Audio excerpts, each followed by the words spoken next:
ओम शांति। यह बाबा की सेवा के लिए नया चैनल चालू किया है। इस चैनल को सब्सक्राइब करें। ओम शांति। ओम शांति।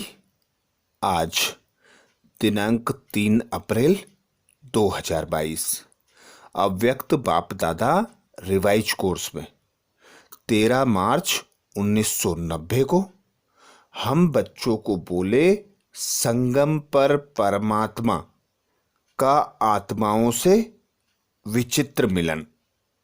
संगम पर परमात्मा का आत्माओं से विचित्र मिलन। बाप दादा बोले आज अनेक बार मिलने वाले बच्चे फिर से आकर मिले हैं। यह ऐसा विचित्र मिलन कल्प में एक बार ही होता है। जो बार बार की पहचान अर्थात अनेक बार मिलने की स्मृति से मिल रहे हैं, तो यह जो मिलन होता है संगम पर कल्प में एक बार होता है, जिसमें परमात्मा पिता निराकार अपने सिकिल देह आत्मा निराकार रूपी बच्चों से मिलने आते हैं। और हम ऐसे विशेष भाग्यवान आत्माएं हैं जो बाप से मिलन मनाने का भाग्य प्राप्त करते हैं। यह पुरानी स्मृति, पुरानी पहचान जो आत्माओं में संस्कार के रूप में रिकॉर्ड भरा है, वह इमर्ज हो जाता है। इसी स्मृति से बच्चे कहते यही हमारा बाप है, और बाप कहते यही मेरे प्यारे बच्चे हैं। यही विशेष स्मृति बच्चों को समर्थी प्राप्त कराती है। अनेक धर्मपिता आते हैं, अपने फॉलोअर्स को भल अपने साथ लाते हैं, पर उन्हें भी यह स्मृति नहीं होती कि हम कल्प में हर बार मिलन मनाते हैं, अपने साथी सहयोगियों को लाते हैं। यह स्मृति जो बाबा हमें दिलाते हैं, यह हम 2500 वर्ष अर्थात 63 जन्मों से विस्मृति में जाने के कारण भूल जाते हैं, और बाबा आकर उसी प्रकार हमें स्मृति दिलाते हैं जिस प्रकार हनुमान को जामवंत ने उसकी शक्तियों की स्मृति कराई। यही स्मृति हम आत्माओं के अंदर के संस्कार, स्वभाव सभी को परिवर्तित कर हमें संपन्न, संपूर्ण बनाने का आधार होती है। तो बाबा आए, ब्रह्मा तन का आधार लिया, हम बच्चों को एडॉप्ट किया और विश्व परिवर्तन का कार्य हो गया। हर कल्प हम कहते मेरा बाबा आया। एक दृढ़ संकल्प, एक दृढ़ निश्चय, जिसके आधार पर हम संपूर्ण बन जाते, हमें समर्थी मिल जाती, समर्थी स्वरूप बन जाते, समर्थी स्वरूप बन गए या कमजोर स्वरूप हैं, बाप दादा ने पूछा। जो जितना स्मृति में रहते हैं उतना समर्थियों का अधिकार उन्हें स्वतः और सहज प्राप्त हो जाता है। तो स्मृति अर्थात निश्चय बुद्धि, तो थोड़ी भी यदि विस्मृति है तो माना संशय बुद्धि है, व्यर्थ है, व्यर्थ संकल्प है, व्यर्थ बोल है, व्यर्थ कर्म है। इसलिए बाप दादा सभी बच्चों को इसी समर्थ दृष्टि से देखते हैं, क्योंकि हर बच्चा परिवर्तन का आधार बनता है। तो जितना बच्चे निश्चय बुद्धि होते, अर्थात जितनी उन्हें स्मृति जगती, जितने वे समर्थी बनते, उतनी ही उनकी भक्त आत्माएं तो उसी अनुसार भक्त आत्माएं भी सिमरण करती मेरा इष्ट देव व देवी। ऐसे ही हम बच्चे जितना निश्चय बुद्धि होकर कहते मेरा बाबा। बाप दादा ने आज 2 प्रकार के ब्राह्मण बच्चे देखे। एक थे दिल से स्नेह संबंध से याद करते, और दूसरे दिमाग से नॉलेज के आधार पर संबंध को अनुभव कर बार बार बाबा की स्मृति में रहने का प्रयत्न करते। जहां दिल का संबंध है, निस्वार्थ स्नेह है, वहां सहज याद है, स्वतः याद है। और जो दिमाग वाले नॉलेज के आधार पर याद करते, वे बार बार याद करने का प्रयत्न करते, क्योंकि बाप दादा कहते हैं सच्चे दिल पर साहेब राजी। तो जिन बच्चों की याद का आधार बाप दादा कहते नॉलेज है, उन्हें याद करने में मेहनत लगती, मुश्किल अनुभव होती। जहां दिल का स्नेह और संबंध अति प्यारा है, अर्थात अति समीप है, वहां याद भूलना मुश्किल है। वहां याद स्वतः और सहज रहती है। बाप दादा बोले जैसे शरीर में नस नस में ब्लड होता है, ऐसे ही जो सच्चे स्नेही दिल के करीब समीप बच्चे हैं, उन्हें याद सहज स्वतः निरंतर रहती। उन विशेष आत्माओं को उनकी भक्त आत्माएं भी ऐसे ही अनुभव करती कि जहां देखो वहां तू ही तू है। उन आत्माओं से बाप प्रत्यक्ष होता, सभी को यही अनुभव होता कि यही मेरा इष्ट देव है, यही मेरे लिए भगवान है। तो जब बच्चे संपूर्ण दिल से स्नेह से उस पिता परमात्मा को याद करते, उस याद से स्वयं को संपूर्ण संपन्न बनाते, तो भक्त आत्माएं भी उनकी वैसी ही सिमरन करती, पूजा पाठ करती। तो ऐसी जो ब्राह्मण आत्माएं हैं, वे श्रेष्ठ आत्माएं, बाप समान, बाप के समीप वाली आत्माएं होती हैं। उन्हें संपूर्ण वर्षे का अधिकार मिलता है, क्योंकि वह यही कहते मेरा बाबा, और बाबा सदा यही कहता मेरा बच्चा। तो बाप दादा कहते, सभी कहते मेरा बाबा, सभी संबंध में आने के कारण वर्षे के अधिकारी बन जाते, चाहे 50 वर्ष वाले, चाहे 6 मास वाले, सभी को अपना अधिकार प्राप्त करने का समय संगम युग।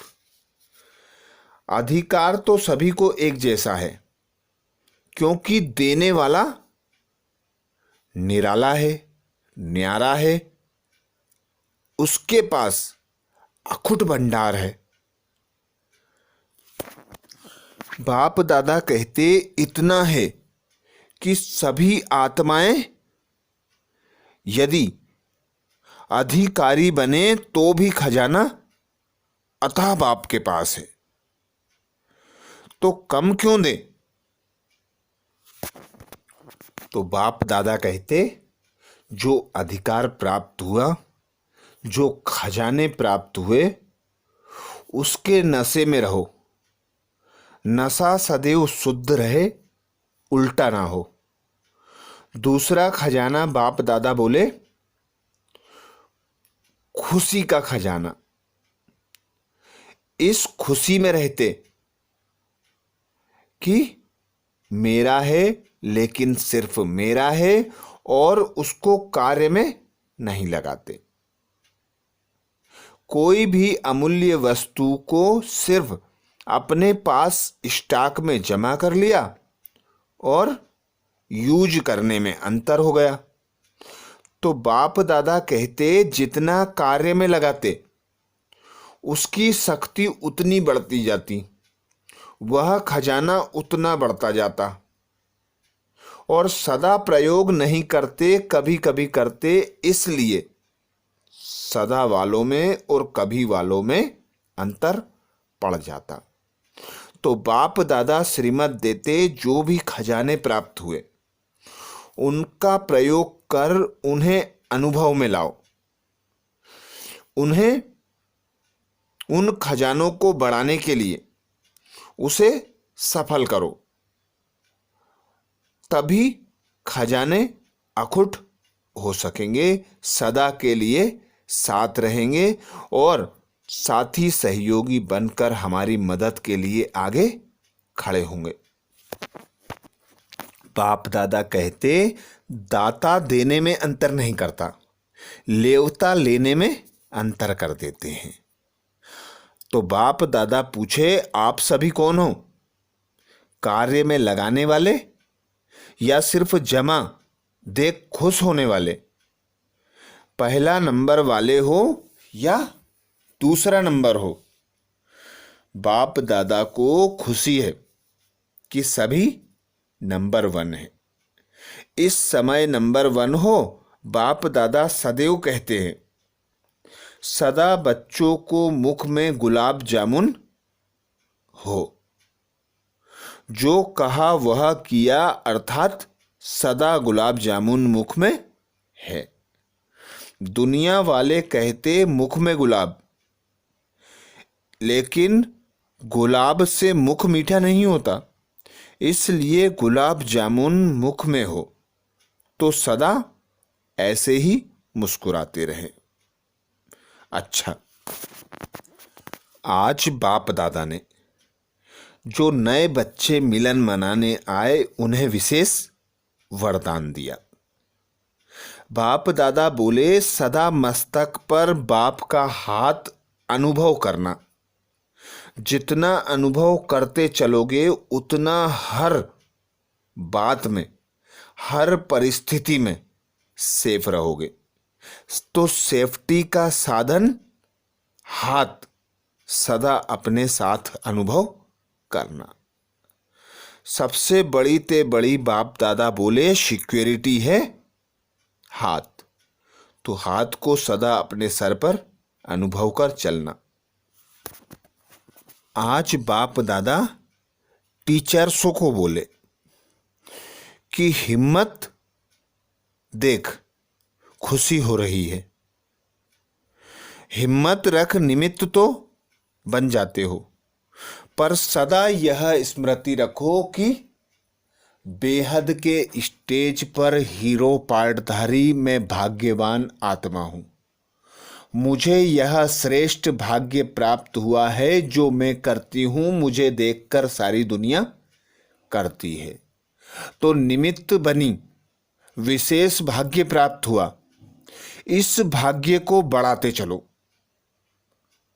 बढ़ाने का भी बाबा बोले, 100 से 1000, 1000 से लाख, लाख से करोड़, करोड़ से पदम, पद्मा पदम बनते चले जाओ, भाग्य बनाते जाओ, हीरो पार्ट बजाते जाओ। डबल विदेशी भाई बहनों को बाप दादा बोले कि श्रेष्ठ भाग्य जो मिला है उसे अनुभव करते हो? कभी स्वप्न में, संकल्प में ऐसा सोचा था कि श्रेष्ठ आत्मा बनेंगे, लेकिन साकार में बन गए? कहां कहां से बाप दादा ने रत्नों को चुनकर माला बनाई। तो सदा माला में रहते हो या कभी माला से बाहर निकल जाते हो? माला सुंदर वही लगती है जो सारे मोतियां अच्छी रीति जमे होते हैं, धागा दिखाई नहीं देता, एक सेफ में माला बनी होती है। तो ऐसे ही विदेशियों को बाप दादा बोले, इस श्रेष्ठ भाग्य को बढ़ाते चलो, सदा माला का मणका बन कर रहो, कभी माला से बाहर ना निकलो। बाप दादा ने यह भी अटेंशन खिंचवाया कि परिवार वालों के साथ रहने का मजा उठाओ, पर याद एक बाप को करो। बाप की याद सदा हर्षित रहने का आधार है। तो सदा उस पिता की याद में रहना, उन विशेषताओं को देख हर्षित रहना। ब्राह्मण आत्माओं का यही संकल्प रहता कि वाह ब्राह्मण आत्मा वाह, देखो बाप का बच्चों से कितना प्यार है, तब तो आते हैं ना, नहीं तो ऊपर बैठकर मिलने। सिर्फ ऊपर से तो बैठकर नहीं मिलते। आप विदेश से आते हो, बाप दादा भी विदेश से आते हैं, सबसे दूर दूर से मिलने आते हैं। तो बाप दादा ने यही अटेंशन खिंचवाया कि सदा बाप की याद में रहो, खुश रहो, हर्षित मुख रहो। फिर बाप दादा ने अटेंशन खिंचवाया, साइलेंस प्रिय लगती है, क्योंकि आत्माओं का ओरिजिनल स्वरूप स्वीट साइलेंस है। तो जितना समय चाहो उस समय स्वीट साइलेंस की स्थिति का अनुभव कर सकते हो, क्योंकि आत्मा अभी इन बंधनों से मुक्त हो गई है। इसलिए जब चाहे, जितनी देर चाहे, आप अपनी ओरिजिनल स्थिति में स्थित हो जाओ। आज बाप दादा ने हम बच्चों को वरदान दिया। बाप दादा वरदान में बोले, दूसरों के परिवर्तन की चिंता छोड़, स्वयं का परिवर्तन करने वाले शुभ चिंतक भव। दूसरों के परिवर्तन की चिंता छोड़, स्वयं का परिवर्तन करने वाले शुभ चिंतक भव। डिटेल में बाप दादा बोले, स्व परिवर्तन करना ही शुभ चिंतक बनना है। यदि स्व को भूल दूसरे के परिवर्तन की चिंता करते हो तो यह शुभ चिंतन नहीं है। पहले स्व और स्व के साथ सर्व। यदि स्व का परिवर्तन नहीं करते और दूसरों के शुभ चिंतक बनते हो तो सफलता मिल नहीं सकती। इसलिए स्वयं को कायदे प्रमाण चलाते हुए स्व का परिवर्तन करो, इसी में ही फायदा है। बाहर से कोई फायदा भल दिखाई दे, बाहर से भल कोई फायदा ना दिखाई दे, लेकिन अंदर से हल्कापन और खुशी की अनुभूति होती रहे। तो शुभ चिंतन का आधार स्वपरिवर्तन और शुभ चिंतक का आधार शुभ चिंतन। तो जितना जितना स्व परिवर्तन करेंगे, सर्व आत्माओं के प्रति शुभ भावना शुभ कामना रखेंगे, उतना ही हम सर्व के प्रति शुभ चिंतक बन सकेंगे। जिसका आधार बाप दादा बोले, पहले स्व परिवर्तन, फिर बाबा बोले स्व परिवर्तन के आधार पर सर्व का परिवर्तन करते तो सफलता मिलती, हल्कापन अनुभव होता और खुशी अनुभव होती। स्लोगन में बाबा बोले, सेवाओं का सदा उमंग है तो छोटी छोटी बीमारियां मर्ज हो जाती हैं। सेवाओं का सदा उमंग है तो छोटी छोटी बीमारियां मर्ज हो जाती हैं। अर्थात यदि एक पिता परमात्मा के कार्य के हम निमित्त बने, उस कार्य को करते पिता परमात्मा की याद में रहते, छोटी मोटी परिस्थितियां छोटी मोटी बीमारियां सहज मर्ज हो जाती। अच्छा, ओम शांति।